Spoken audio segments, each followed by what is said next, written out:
Welcome to the Whitmer Cast, a podcast by the John Whitmer Historical Association. We bring you essays, interviews, panel discussions, and broadcasts related to Mormon history and restoration studies. My name is Jason Smith, and I'm a student at Chicago Theological Seminary, and I'll be your host for today's episode. And we have a great episode lined up for you today. We'll be talking with Stephen L. Shields, author of numerous books and articles, including his newest work, the fifth edition of Divergent Paths of the Restoration. If you'd like to join John Whitmer or visit our entire backlog of episodes and journals, go to jwha.info. With that out of the way, let's get started. Okay, Steve, thanks for joining us today. Yeah, I'm glad to share about the book and other topics of interest in church history. Thank you. Let's start by telling us a little bit about yourself. Well, I was born and raised in Utah. My ancestors on both my father's and mother's sides of the family came from Britain. My dad's side of the family, the surname side of the family, came from Scotland. My mom's side of the family came from England. I should say my dad's mother's family came from England too. So it's really just dad's line of the family that were Scottish. On my mother's side, my great grandfather joined the original church in 1837. And on my father's side of the family, my great grandfather joined the original church in Scotland in 1841. And the American side of the family, my great-great-grandfather was Albert Perry Rockwood, who's known in early original church history. He was a member of the Vanguard Company of Pioneers with Brigham Young that entered the Salt Lake Valley on July 24th, 1847. His folks had been in the American colonies since shortly after the Mayflowers. So there's that rich heritage and early American European history in America, and then the foundational period of what later became Utah. My Scottish ancestors weren't able to emigrate until 1850, and they took a boat down the Clyde River from Renfrew, Scotland, ended up in Liverpool on a seafaring vessel that then docked in New Orleans. And then they took a paddle wheeler up to St. Louis and then a smaller paddle wheeler up the Missouri.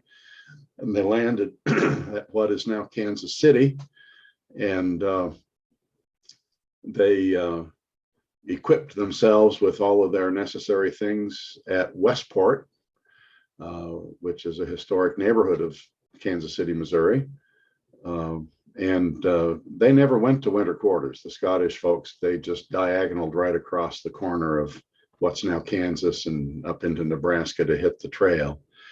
My American side of the family, the Rockwood family, they were at winter quarters. And then, of course, the Vanguard Company, 140 odd people that trekked out across to the Great Salt Lake Valley and made a camp at Pioneer Park. And I'm proud of my family's heritage, and I connect with that. I grew up typical Mormon boy in Utah, and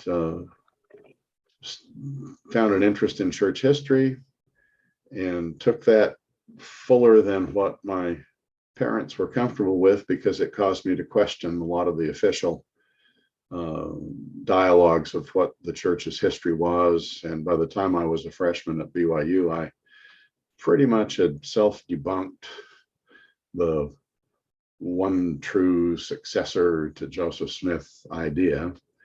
And the first edition of what became known as Divergent Paths of the Restoration was published at the end of my freshman year at BYU. And I probably spent more time on that than I did studying, but I still got fairly decent grades that year. So it's not a total loss, I suppose. But that launched for me I was 18 years old at the time. That's been a 50-year journey. through 5 editions of the book. Each book edition a little more comprehensive in its content. In some cases, a little better writing, maybe. Never, up until the 5th edition, I never had more than just under 200 expressions that I had cataloged. And that's what Divergent Paths is. It's a catalog, really, of expressions of the movement, some of which are definitely denominationally structured organizations, some of which are ministries that have a little different tack on a certain focus that you wouldn't find maybe in one of the mainstream churches, and a few samples of some internet expressions. But I realized early on that those internet expressions, when we had the old Yahoo groups thing, they were cropping up on a whim with all kinds of things going on and then disappearing just as quickly. And while it's all part of the story, that's harder to get a handle on when they don't have a physical location where you can actually meet a person in person. And I did the typical things that a good Mormon boy would have done in my era growing up.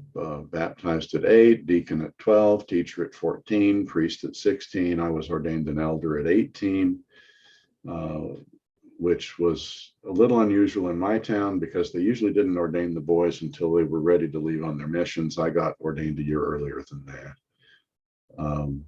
Went to BYU for the year, then headed to South Korea as a missionary. And I got South Korea in my blood and have never been able to get it out. So 2 things kind of running parallel in my inner being is South Korea, and I shouldn't just limit it to South Korea, but that's my experience has been in the southern part, south of the DMZ, and Printers Inc., because I started out in the printing business in high school. And you get me near a printing office and I smell Printers Inc. from the printing office, and I kind of go, oh yeah, what a nice smell. So I was in book publishing and printing business for a long time before I ended up becoming a church man in the early 1980s, when I switched from LDS to Community of Christ. Well, that's a little bit about me. So, talked about when you started this at a young age, with the 1st edition. What motivated you to get started in this Divergent Paths of the Restoration studies? In the LDS system, I assume they still have early morning seminary. I have not kept up with all of that, but when I was a kid in high school, we had early morning seminary.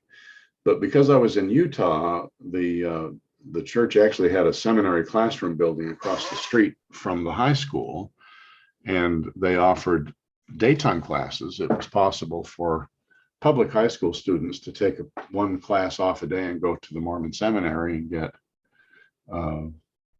religion classes over there. Prior to my becoming high school, there was a time when those classes were given high school credit. By the time I got to seminary in the early 70s, that was no longer being done in Utah. But there were 4 years of seminary, New Testament, Old Testament, Book of Mormon, and church history, which included Doctrine and Covenants. And I just happened to have the church history class in my senior year. I was aware of what was then called the RLDS Church, the now Community of Christ, because in Utah, they would have a booth at the state fair and basically have Bible bashes with Mormon visitors who passed by their booth. I went one year when I was an early high school teenager and met some of the most obnoxious people I think I've ever met. And took the free tracts and took them home and kind of sat in covered for a while. And then in my senior year in seminary, the early mornings. I took early morning. I didn't take release time. I didn't want to miss out on my academic education. So I went to school an hour early and did early morning seminary. We had to work harder, and the teachers required term papers, so there were 4 a year. By the time I'm a senior, I've done 12 of these term papers. And it's a church history class, so the term papers ought to be about church history, and I'm thinking about what to write about. And I discovered this package of RLDS tracts that I'd kept. And so I thought, oh, I'm going to write a term paper on how foolish the RLDS church is. And it was received with great adulation from the seminary teachers about how well I'd done. One of the kids in my class said, well, I've been out to Independence, Missouri, and there's another church out there that claims to have been started by Joseph Smith, Church of Christ Temple Lot, as we know it. So that was the next term paper right there, and it just sort of snowballed to where it became almost a life-consuming pursuit of who all was out there, what they were all about, where they were, how they operated, when they existed, and what the extent was. And a lot of details have been lost to history, and some of those that are no longer extant. Some of the groups, particularly in Utah, a lot of the fundamentalist groups are really, in all the years I was working, they've gotten a little more publicly open now, but they were cagey. They really didn't want to tell people much about what they were all about and who they were and what they were doing. And that was a tough one to get a handle on. But since my initial efforts there, lots of other folks have done a lot more detailed research. My friend Brian Hales, in his multiple works on Mormon fundamentalism, has been able to sort out a lot of the facts and people and timelines that had been sort of elusive to most researchers.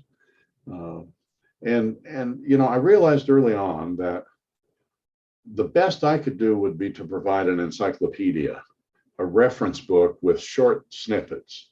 That there was so much more material there that almost every one of those expressions that is that are listed in fifth edition, there's books that can be written about each of those. And since I started pushing divergent paths, we've seen more and more researchers go after some of those lesser known groups, and I'm just thrilled to see, Daniel Stone's book on William Bickerton, and as I mentioned, Brian Hales's work on the Mormon fundamentalists, the Apostolic United Brethren, Reuel Jeffs, and all of that. He's done a massive work trying to sort out the personalities and the connections and how those are all put together. And there's others, and I can't list all of them, but it's really encouraging to see more and more focused studies that are analyzing things where I don't do much analysis. I'm just trying to report the facts as I can best understand them and say, here's the basic history, here's some of the basic doctrinal framework, here's some of the personalities, and leave it up to others to say, okay, I'm going to take this one and I'm going to dig deep and I'm going to, analyze this and do some comparative religious studies with that. And so I hope basically what I've done with the fifth edition finally is got it organized in a way that makes sense. I've got essential details in there that make sense, hopefully, that somebody else can say, I want to focus on this section or this group or this expression, and I want to pursue that into a master's degree thesis or a doctoral dissertation or whatever it may be. And that'll be really great to see things like that happening. So in all these years, 50 years you've been doing this research, have there been any surprising revelations, or what kinds of things have you learned about the Restoration movement in general? Well, wow.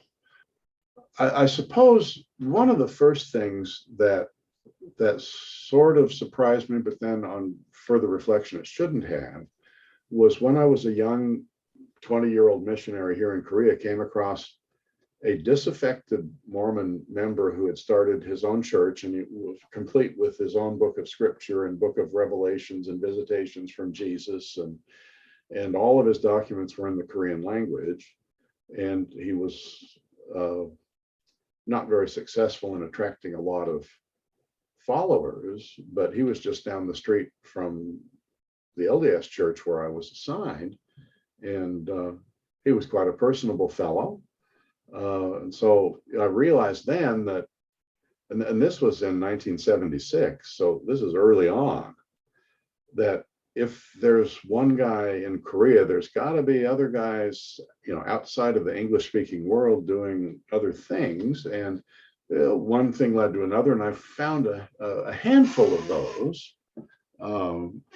And it could be there's not much more going on than that, because there's simply many options that people could go to otherwise. I don't know. But that's an area that needs to be delved in maybe, but I don't know how to go about doing that.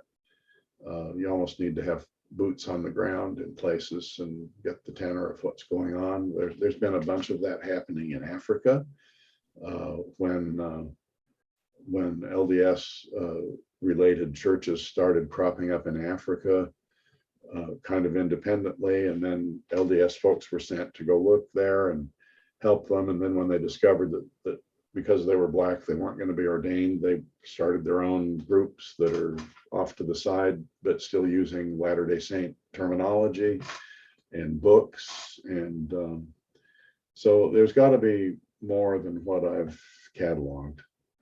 And those other ones will be in perhaps other countries where English is not the lingua franca.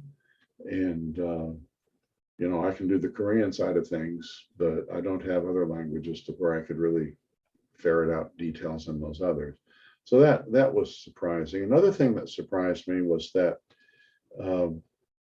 early on, when I was working on the first edition, people were trying to steal what I'd come up with and do their own thing with it. And that kind of, when I was at BYU, that sort of thing was sort of a counter to the standards of academics that everybody agreed to. And you had to be really careful about keeping tabs on your own stuff. That was a disappointment more than a surprise. Revelations, other, a lot of it, my motivation in the beginning as a good Mormon boy is not the motivation that it morphed into. I came to have very high respect, high regard for a couple of hundred church leaders, apostles, and in some cases prophets and presidents of their own denominational structure. I have nothing but the highest regard for the integrity of those men and women. And that was kind of surprising given the way I was brought up, that nobody but us can even be nice people. And that was never spoken out loud, but there was this overt, we're the only true church, everybody else is wrong, and if you're wrong, you're of the devil, and if you're of the devil, you're not a good person. And I found prophets and apostles who were just as sincere as the one that I recognized as a prophet or apostle, and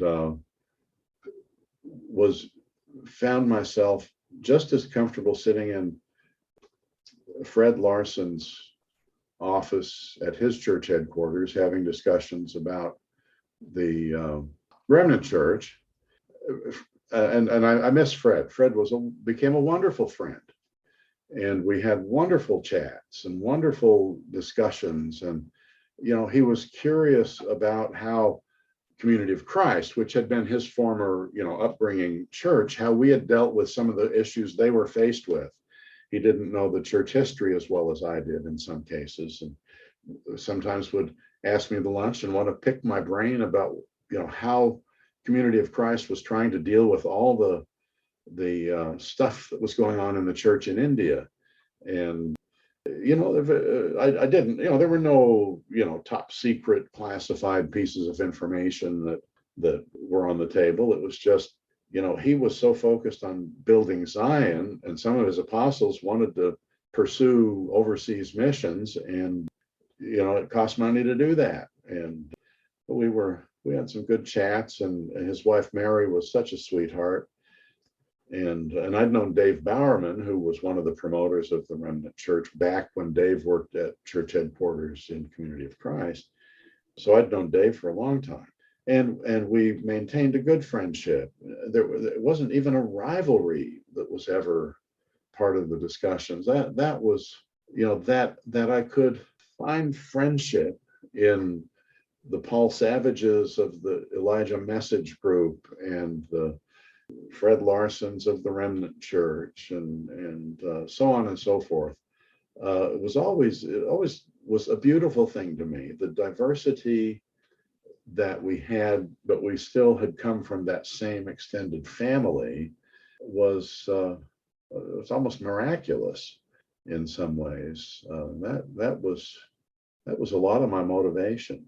I became really close with dear friends down on South Cottage Street in Independence at Alpheus Cutler's church, and was just moved to, I'm not sure how to express it, just it's such an emotional experience when they asked me if I would do Stan Whiting's funeral, because they were all cousins and none of them felt they had the emotional stamina to take care of the funeral. And it was such a privilege. I was so honored by that request that, and this has been 10 or more years ago now that he passed.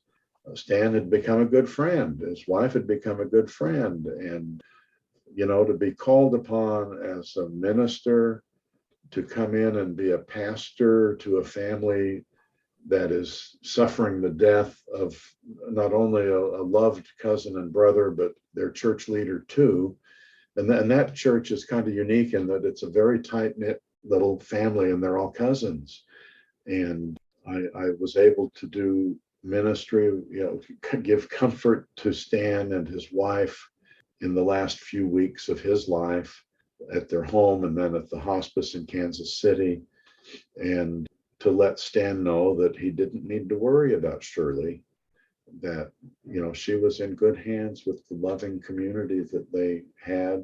But I even went with Shirley to the funeral home to pick out caskets and make those kinds of arrangements. I'm not even a family member, but she asked me to come and help, and I was very honored to be asked. So those kinds of experiences tell me that the book, tongue-in-cheek title, just simply will not ever be Fruits and Nuts of the Restoration.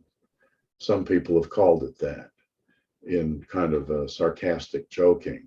And there are people that are in the book who are way out in left field in some cases. But they need to be included because they're part of the story. The Laffertys have to be included because they're part of the story. That whole situation with them was just as gruesome and evil as any story can possibly get. I don't consider them friends. I can't quite find it in myself to be friends with people that are that violent. It's hard, but they're part of the story. Ervil LeBaron and his folks, again, just nothing but violence. It's hard to be a part of that circle and story. And I was privileged to be friends with some of Joel LeBaron's family, and Verlin LeBaron's, one of his wives, became quite good friends with me years ago. And the violence that has erupted and disrupted that community has always been kind of heartbreaking, because I know good people that are there. And, so you have the spectrum of all of humanity in this microcosmic expression of one particular religious movement that is, on the world scope of things, rather small. At our biggest claim to fame, is somewhere around 16 million people, and most of those are 50 East North Temple, Salt Lake City people. But even at that size, it's a tiny denomination on the world stage of religion.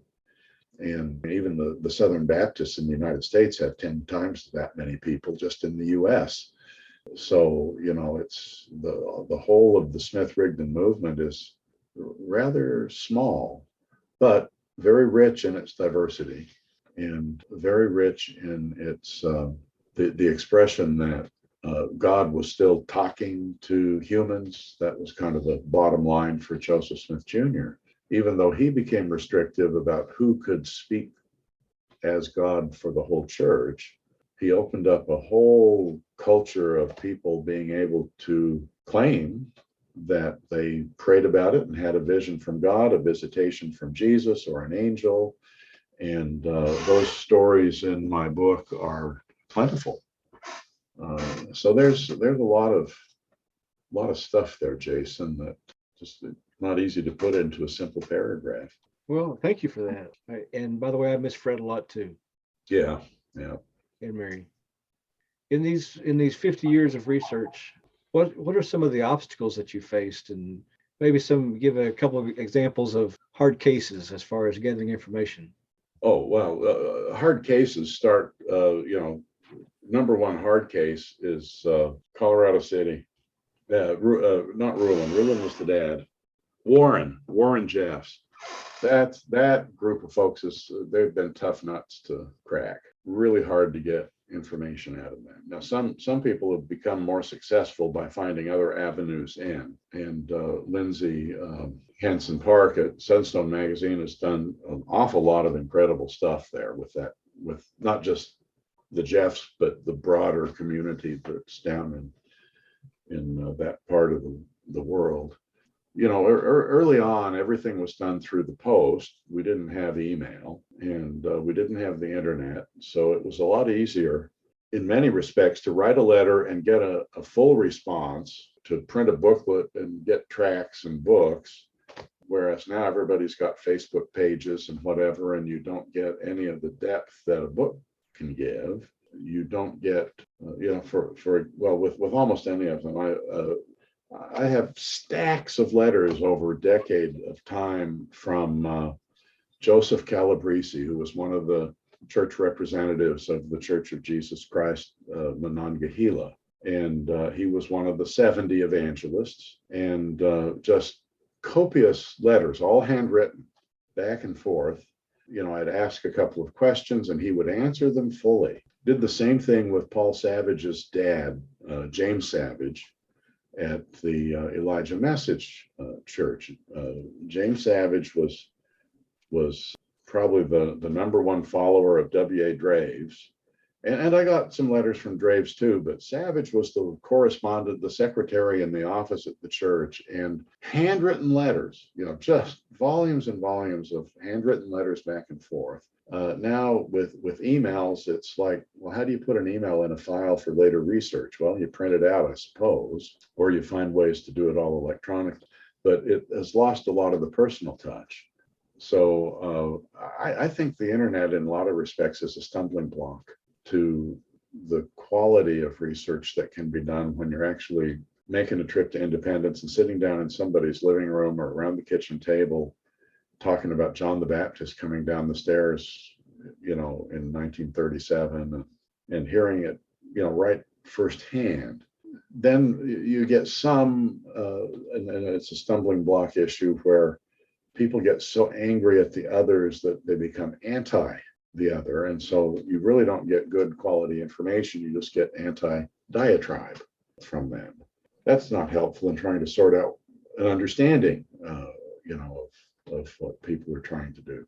In my book, as it stands now, I completely rewrote everything that I'd had in previous editions. So while there's going to be sections that will be duplicated from previous editions that seem to be okay, I'm sure that I don't have all the facts right. I'm sure that I've misconstrued something, not on purpose, but just in trying to explain or listening to an explanation from somebody. It's easy to not quite see it or understand it the same way as they were hoping you would, because there's some nuance or some background, but I've tried hard. to overcome those kinds of stumbling blocks. I've tried hard to be as objective as possible, but I don't think it's possible to be fully objective, no matter what. But I've tried, and that's a commitment from the get-go and those who were willing, I send drafts of what I'd written and let them look at it, church leaders, and say, here, not all of them were willing to do it, but many were, and they write back and say, well, I think in this part, maybe better expressed if you were to say this, it kind of fits better with the way we say things. We got some really helpful information from people. But again, that's not everything in the book, because some were just simply not available to do that for whatever their reasons might have been. But I tried to do it. So the biggest stumbling block was yours truly. In 2006, my interviewer came to my house and he said, I'm staying for a couple of weeks. We're going to get all your files sorted so that you can get the 5th edition written. And it took me from 2006 to 2021 before it was ever finished. But Jason came up from Oklahoma and camped out, and I think I ended up with 18 bankers boxes full of files. We finally got it all sorted and organized, and it took me years to get through all of that. And then, of course, as I'm going on, then other things happen, new things crop up, new information on old things crop up, and it's just a never-ending, the world is in flux like that. So the book is never going to be exactly up to date, because by the time you get it off the press, it's already been a year since you finalized the manuscript, and lots can happen in a year. But yeah, I owe Jason a big debt of gratitude to kind of get me off of dead center. And even though it took more years than I ever imagined, we did finally get it done, Jason. Yeah. Well, Steve, if you could go back in time to when you were first beginning this journey and give yourself some advice, things to avoid or things to do differently, what would you say to yourself? I would probably say, stop. Find something else in church history that you can do. No church history project should take 50 years. But it became my baby, and I tried to raise it the best I could. It has been at times very fulfilling and enriching, at times maddening and frustrating. I tend to fall on the side of perfectionism, so it means that first draft is never good enough for me.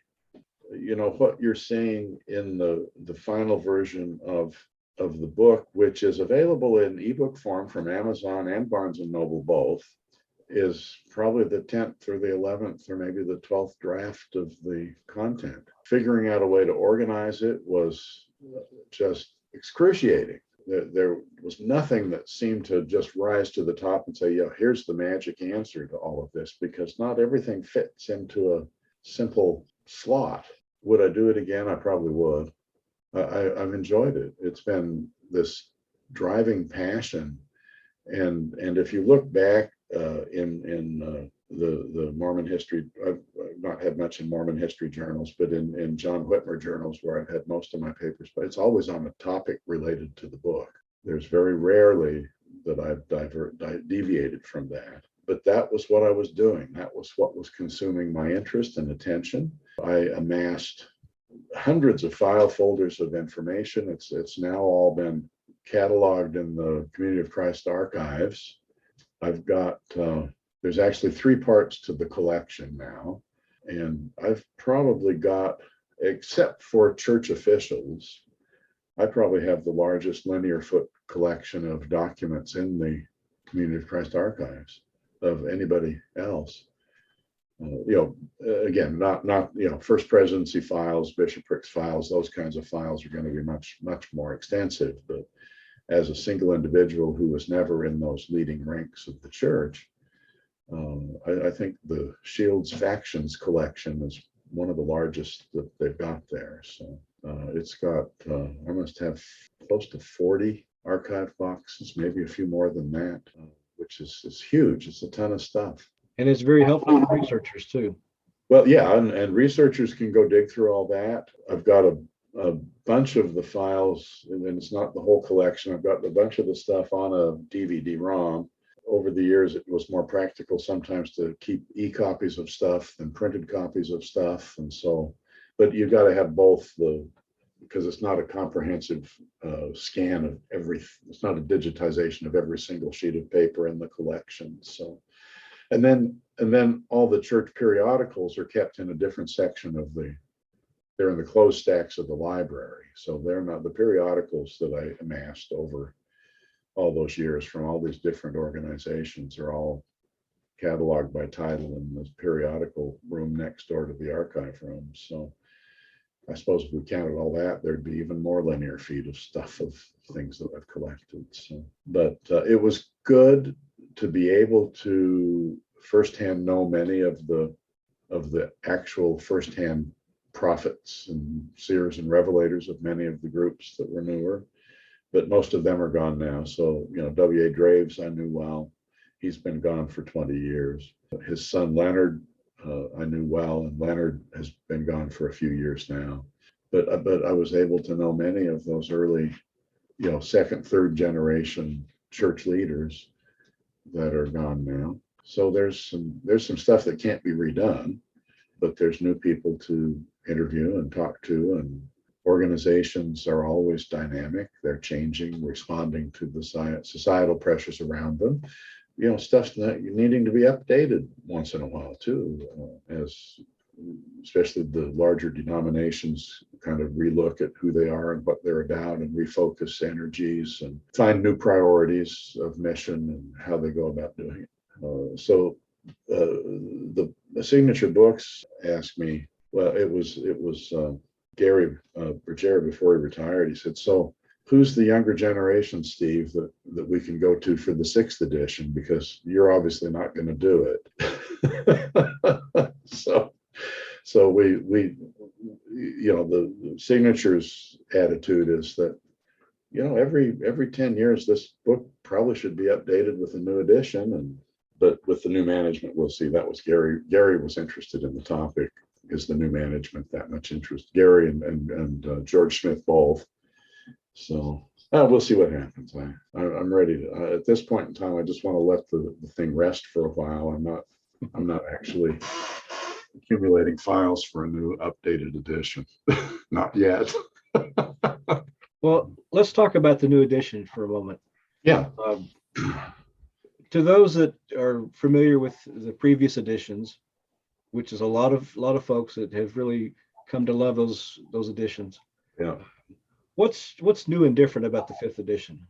Well, first besides of all, more groups, anything that was in the previous editions has been rewritten and updated, and hopefully more reflective of that particular entry's current status.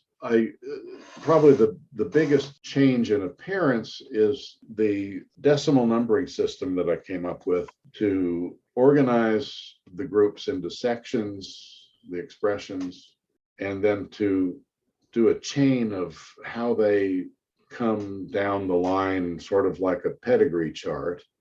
So section 1 is the original church, and that's the church up until Joseph Smith died. Section 2 is the original church 2.0, basically the few months between Joseph Smith's death and the council meetings in Nauvoo that Brigham Young led, that basically kicked out of position anybody who disagreed with Brigham Young.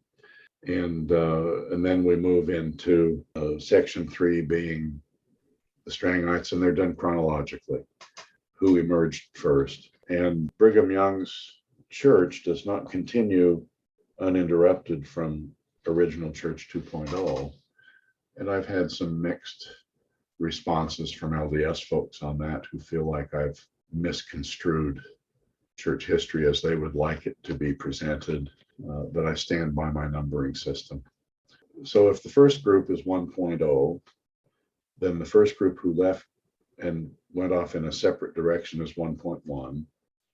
And in some cases, there's a 1.1.1 as people kind of moved on from things. Doesn't happen too often. In section 4, which is about Brigham Young's followers, we get down to about 4.17 when the Apostolic United Brethren started up, and then you've got a lot of things beneath that as that certain people in that group went different directions. And, it looks complicated on one hand, but when you understand that these are all derivatives from the other, it seemed to make sense to me and some other people who looked at it. So that's the biggest difference, is trying to do that in a sensible chronology that keeps similar groups together in sort of family groupings, rather than strict chronology, which would just go with the dates, or with an alphabetic entry like an encyclopedia would do. But then you have 130 entries that are all Church of Christ. And you wouldn't know who's connected to whom until you tried to go through all the notes and figured out where they belonged. So, of course, again, the number, as you mentioned, the number of entries is much bigger. That means the content is going to be more comprehensive.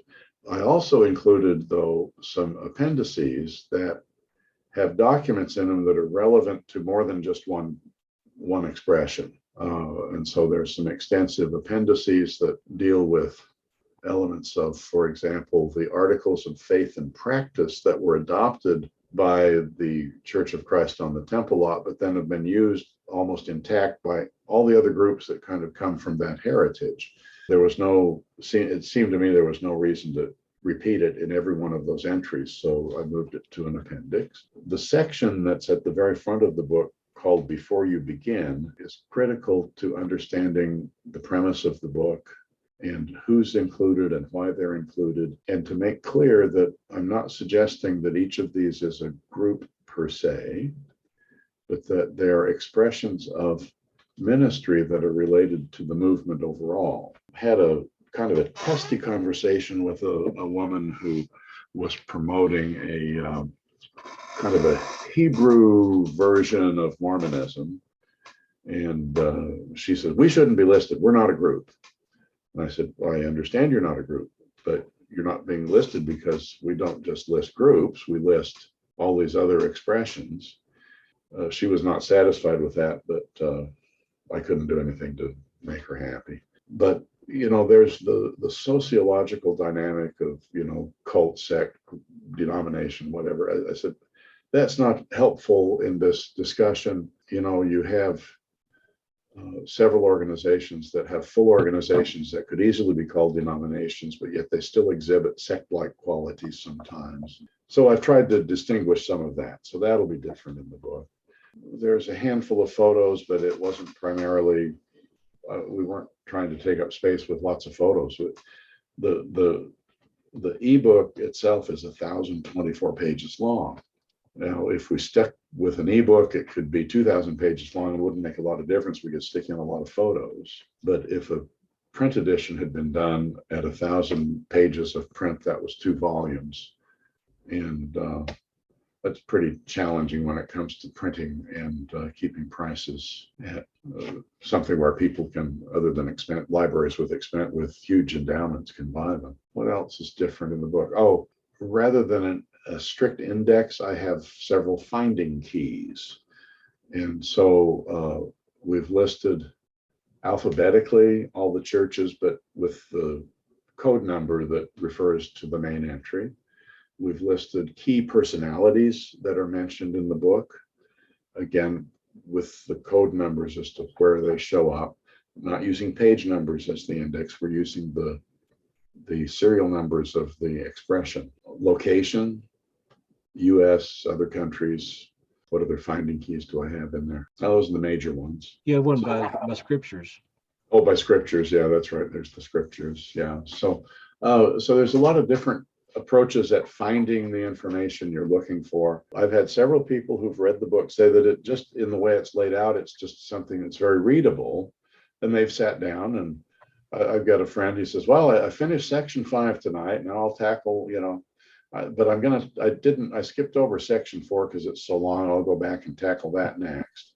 So he's just reading through it, and following the story. And so it can be done that way because of the way I've organized it. You've got expression X does this, and then they've got people that broke off from them, and that broke off from them, and then broke off from that.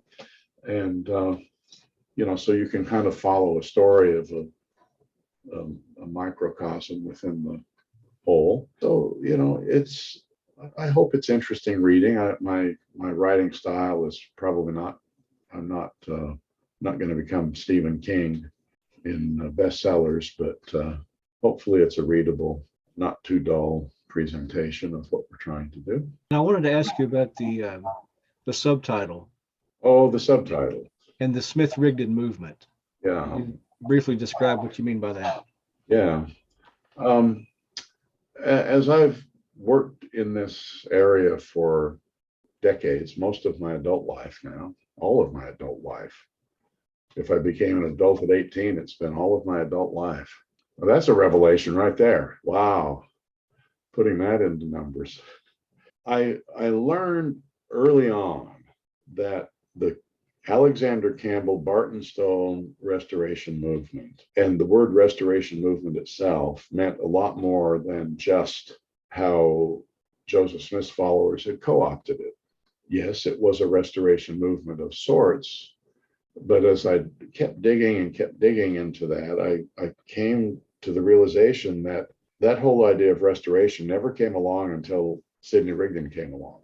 Up until Sidney Rigdon, it was not a restoration movement. It was a movement of a great and marvelous work is about to come forth, which Joseph Smith was referring to the Book of Mormon.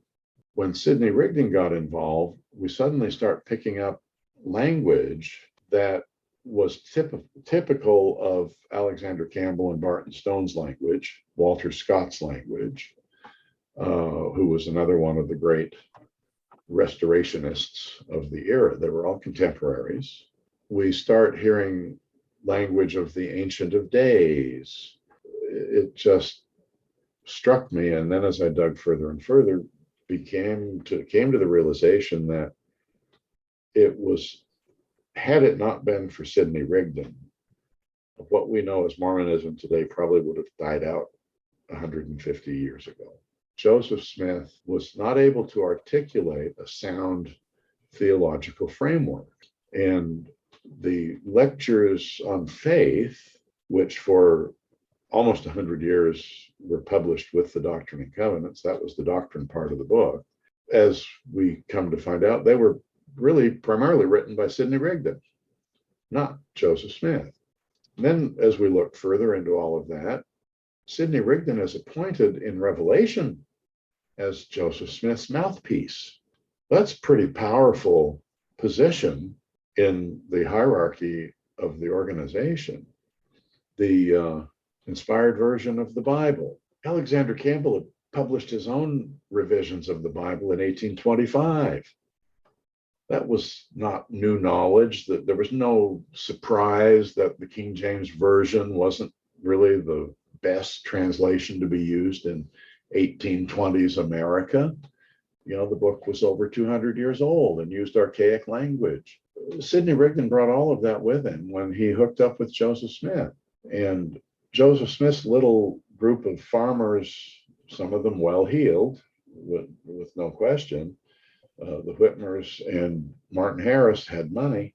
The people following Rigdon in Ohio, and he had separated from Campbell in August of 1830, basically brought 400 to 500 people into a movement that had around 100.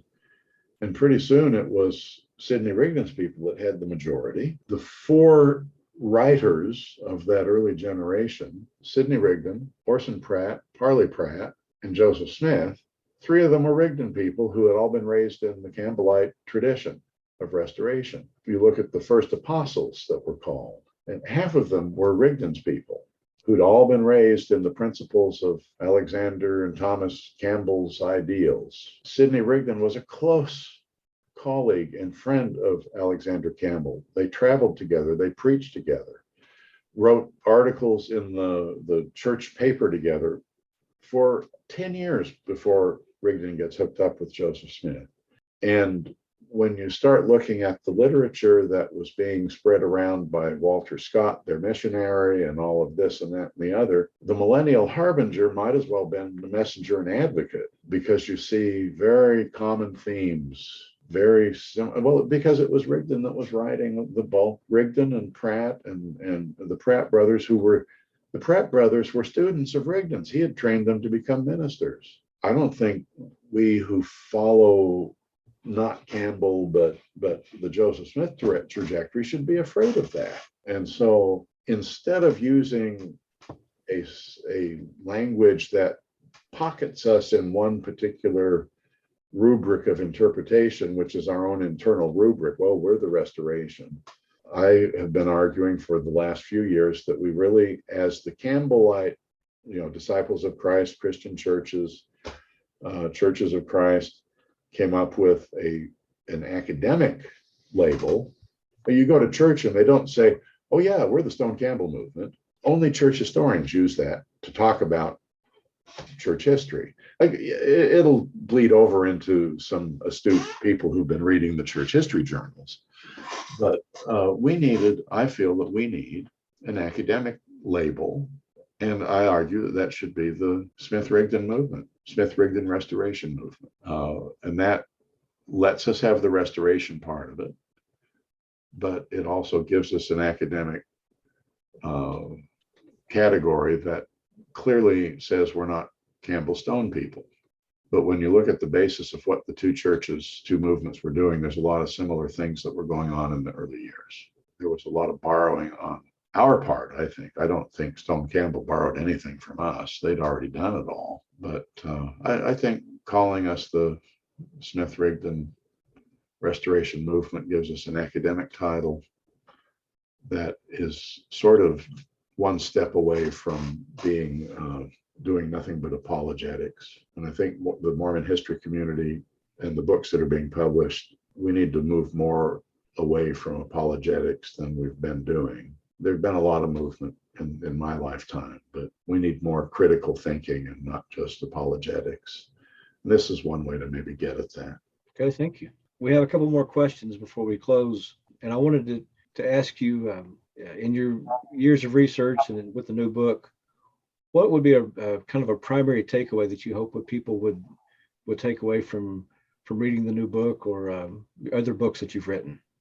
I hope with Divergent Paths, there will be younger generations who will say, hey, this is an area of research that I might have interest in, and I want to focus on this group, this expression, or maybe want to talk about how these internet expressions have done something. So I think there's dozens and dozens of possibilities for master's theses and perhaps even dissertations for doctoral level. So I hope there's that takeaway. But realize most people who will look at the book will be doing so out of curiosity, have an interest in church history, and maybe they know a couple of the other groups. Oh, yeah, I live down the street from this outfit. That they'll have a greater appreciation for how wonderfully colorful the movement is. It's not a staid, dull movement. We got prophets and seers and revelators all over the place that are having interesting takes on what the gospel's all about. And some of them are able to come up with some really dynamic prose to express that. And you don't have to believe everything you read as far as, oh, I'm going to follow that guy, or oh, I like this guy. It's like, that's an interesting way that guy's expressed this or that lady's expressed this, because there's male and female both. And that is, wow, what a rich history of the movement we have. That's just so much more than the trek across the plains to Utah, or staying in Plano, Illinois, and then moving to Lamona, Iowa. And, it's just so much bigger and so much more diverse, and there's so many more colorful people. The story of James Brewster is just fascinating. 10-year-old kid at Kirtland, and he begins receiving visitations from Moroni, and he was reprimanded because, little kids aren't supposed to do that. But it emerged, they ended up in Springfield, Illinois, contemporaneously with Nauvoo, And a full-blown church emerged with this whole panoply of scriptural writings that Brewster had translated. And then they, after Joseph's death, they have this community that they try to move to the west. They focus in Kirtland as their headquarters. They publish a newspaper there. Brewster takes a company of 100 people or so west, and they try to figure out how to set up a colony somewhere. It all falls apart on the trip somehow over the next 10 years. But his scriptural books are really quite interesting to look at. Not badly written either. They're pretty competent. Were they really from an angel, or were they just his imagination? Well, that's not for me to decide. That's not where my faith preferences lie. So no, I'm not a believer in James Brewster and his scriptural books, but that doesn't mean somebody else can't be. And it doesn't mean you can't look at them simply from an academic viewpoint and say, oh, these look and feel like what you would expect in scripture if you look at the Bible.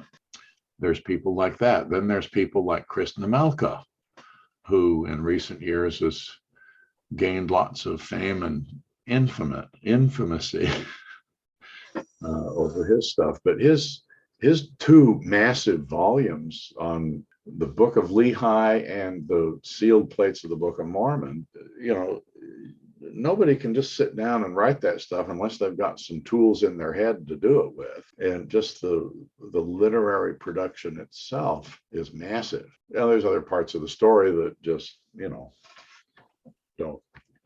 match up really well, but he got quite a few people following him and giving him money, and grave sites in the family plot in the Salt Lake City Cemetery, much to the chagrin of other relatives. But so there's all kinds of stories like that.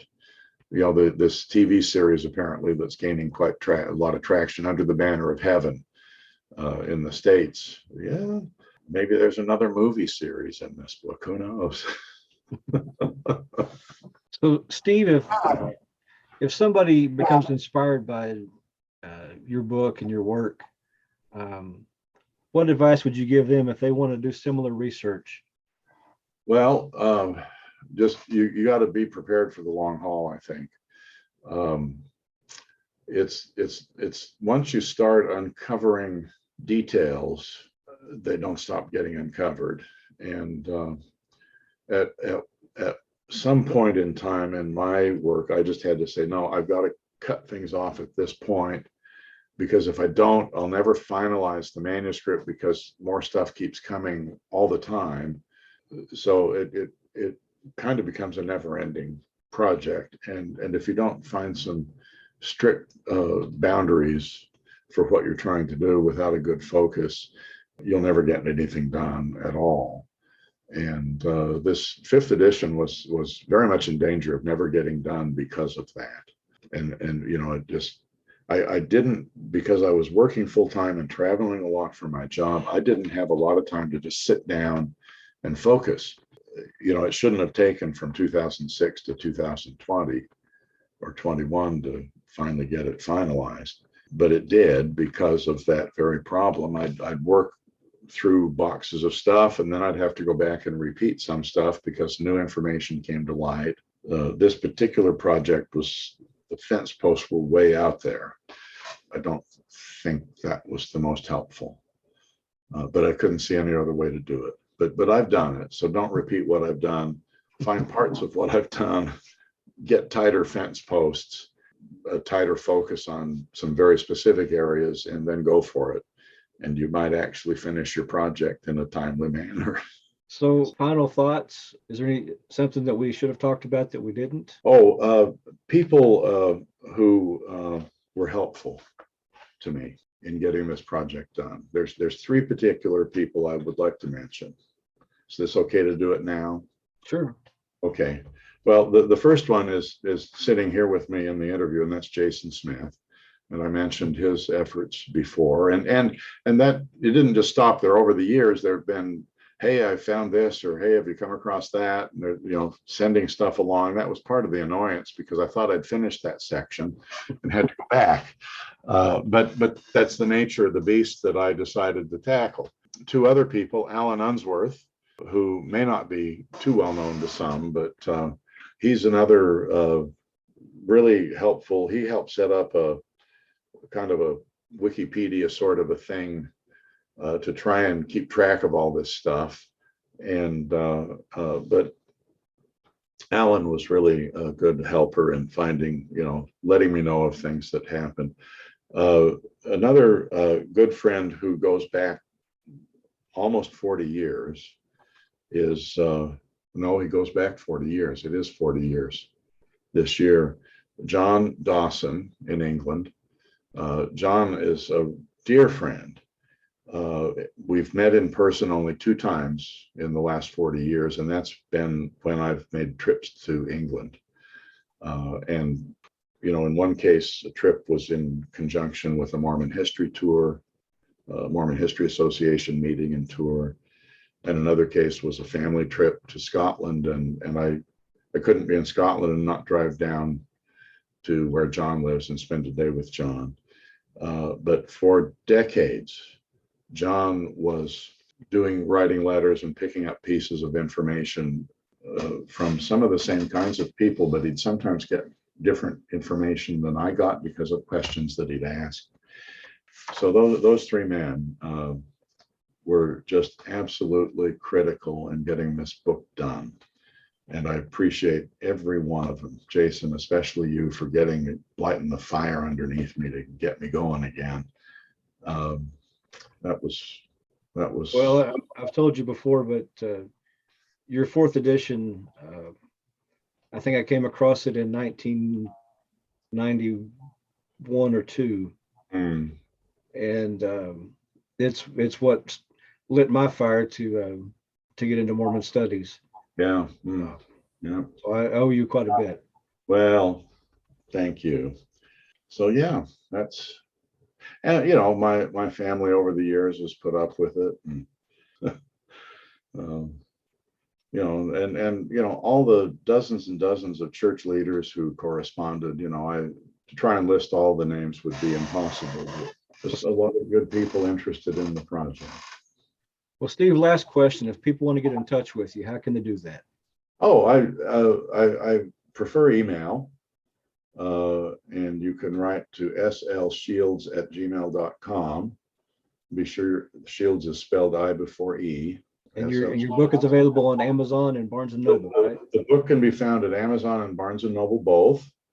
And the ebook, I realize many of us are not ready to enter the 21st century when it comes to books, but the ebook was the format that could make it affordable for most. And I think it's under $10. Yeah. Ebook, either depending on which format. I mean, once you get the ebook, you can't tell that it's in a different format. It just, the reader app that you're using on your device is, Barnes and Noble has a different one than Amazon has. There's nothing different between the 2 editions. So whoever you're typically buying ebooks from, or whose reader you're using the most, go for that. If you go to Amazon, of course, you can always click your account to have a portion of your eligible sales be donated to John Whitmer Historical Association. Well, Steve, thanks again for being with us today. Well, Jason, thank you. I appreciate spending some time with you and chatting about the new book, and hope people will find it as interesting as you and I have over the years. We want to thank you for tuning in to the Whitmercast. John Whitmer Historical Association is an educational nonprofit institution. For more information, visit jwha.info, where you can meet our team and join the association, read past issues of the JWHA Journal, and get updates on upcoming conferences and events. Our theme music is I Love to Tell the Story, composed by Tom Moraine. This podcast is a production of John Whitmer Historical Association, copyright July 2022. All rights reserved.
Bye.